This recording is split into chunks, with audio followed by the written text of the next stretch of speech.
নমস্কার বন্ধুরা, শুভ দুপুর। তো আমি আপনাদের জন্য আজকে আর একটা ভিডিও নিয়ে এসেছি। বন্ধুরা, পুঁই শাক তো অনেকেই অনেকভাবে খেয়েছেন। একদম কচি কচি তাজা পুঁই শাক দেখেন। পুঁই শাকের তো তরকারি অনেকভাবে অনেকে খায়। তা আমি আজকে পুঁই শাকটা যেভাবে করবো সঙ্গে থাকবেন, সম্পূর্ণ ভিডিওটা দেখবেন। তো পুঁই শাকটা যে আমি করব এটা চিংড়ি মাছ দিয়ে করব। তো চিংড়ি মাছ দিয়ে কি করে করি সঙ্গে থাকবেন, দেখবেন। ঠিক আছে, আশা করি ভালো লাগবে আপনাদের। আর এইভাবে রান্না করে খেয়ে দেখবেন, খুবই ভালো লাগে। তো চলুন আগে পুঁই শাকটা আমি কেটে নিই।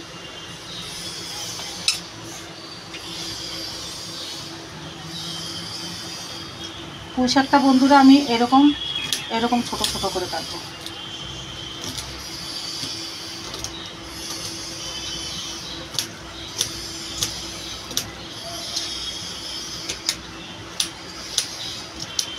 আপনারা আরও একটু লম্বা লম্বা করেও কাটতে পারেন,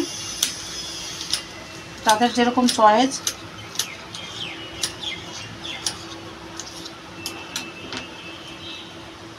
এই যে বন্ধুরা, আমি এইভাবে সব পুরো পুঁই শাকগুলো কাটবো।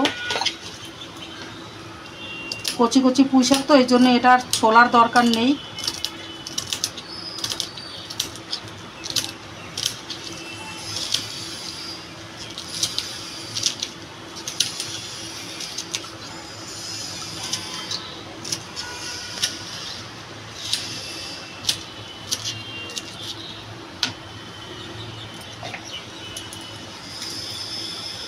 তো এইভাবে আমি শাকটা পুরো কেটে নেব।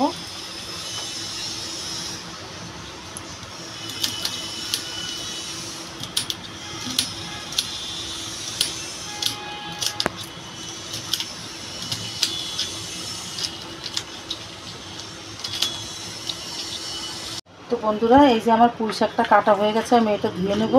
আর এই যে চিংড়ি মাছটা, আর এখানে পেঁয়াজ নিয়ে নিয়েছি, পেঁয়াজটা কুচিয়ে নেব।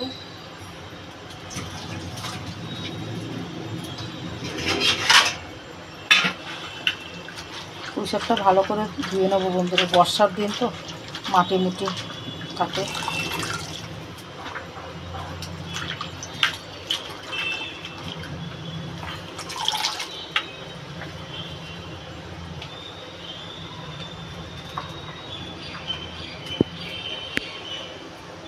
বন্ধুরা, চিংড়ি মাছটাতে আমি এই যে নুন হলুদ মেখে নেব।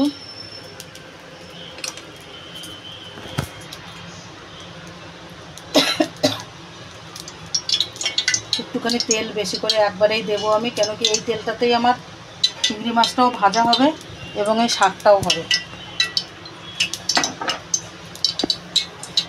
তেলটা গরম হোক, আমি এদিকে পেঁয়াজটা কেটে নিই।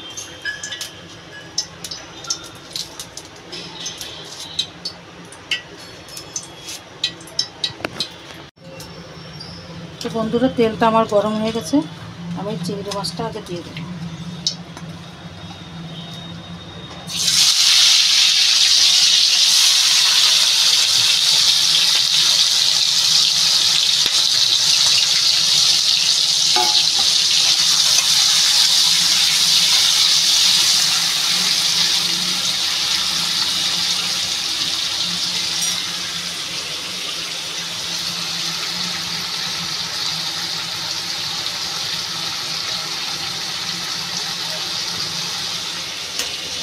বন্ধুরা, এই পেঁয়াজটা এমনি লম্বা লম্বা করে কুটতে হবে।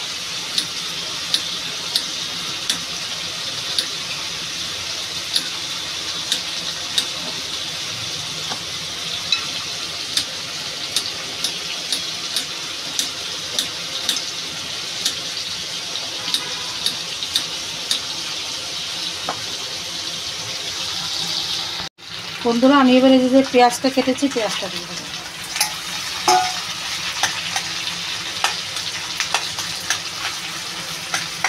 আপনারা বুঝতেই পেরে গেছেন হবে যে আমি এই পুঁই শাকটা কী করবো।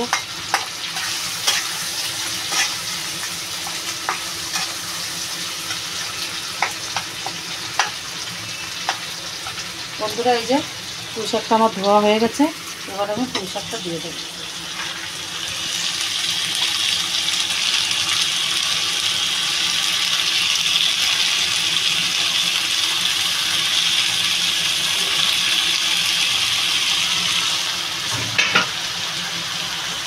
আর এই পুঁই শাকটাতে এই কাঁচা লঙ্কা চিড়ে দেবো।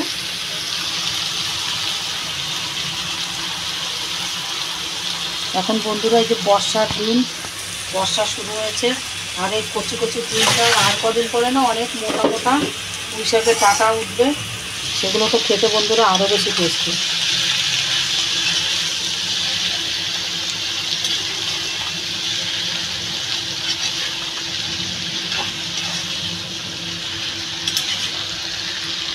এটাতে বন্ধুরা আমি দিয়ে দেবো স্বাদ মতো নুন দিয়ে দেবো। বেশি নুন দেবো না, তাহলে পুঁই শাকের ডাঁটাগুলো না নুনে পোড়া লাগবে। আর হলুদ দিয়ে দেবো, আর এই কাঁচা লঙ্কাগুলো চিড়ে দেবো।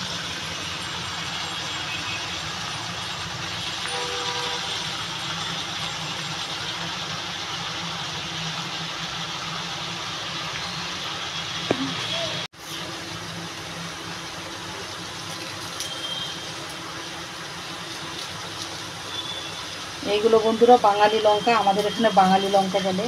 অনেকে এই লঙ্কাগুলো না কলকাতা থেকে আসে। আর এখানে যে লঙ্কা পাওয়া যায় সেই লঙ্কাগুলো লম্বা লম্বা লঙ্কা, ঝালও হয় না বেশি।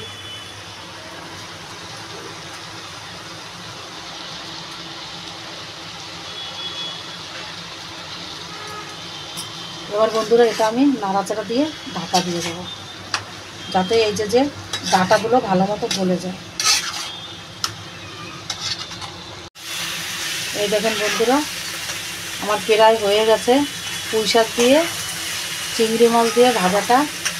এরকম আপনারাও বন্ধুরা বানিয়ে খাবেন, অনেক টেস্টি লাগে। পুঁই শাকের তরকারি তো সবাই খান, এরকম করে ভেজে খেয়ে দেখবেন, এর একটা আলাদাই স্বাদ। তো বন্ধুরা আপনারাও এরকমভাবে বানিয়ে খাবেন, চিংড়ি মাছ দিয়ে পুঁই শাক এরকম করে ভাজা করে খাবেন, অনেকই টেস্টি লাগে। ভিডিওটা যদি ভালো লাগে তাহলে লাইক শেয়ার কমেন্ট করেন, আর যেসব বন্ধুরা এখনও পর্যন্ত সাবস্ক্রাইব করেনি সাবস্ক্রাইব করে দেবেন। তো ভিডিওটা এখানে শেষ করছি। ভালো থাকবেন, সুস্থ থাকবেন, নমস্কার।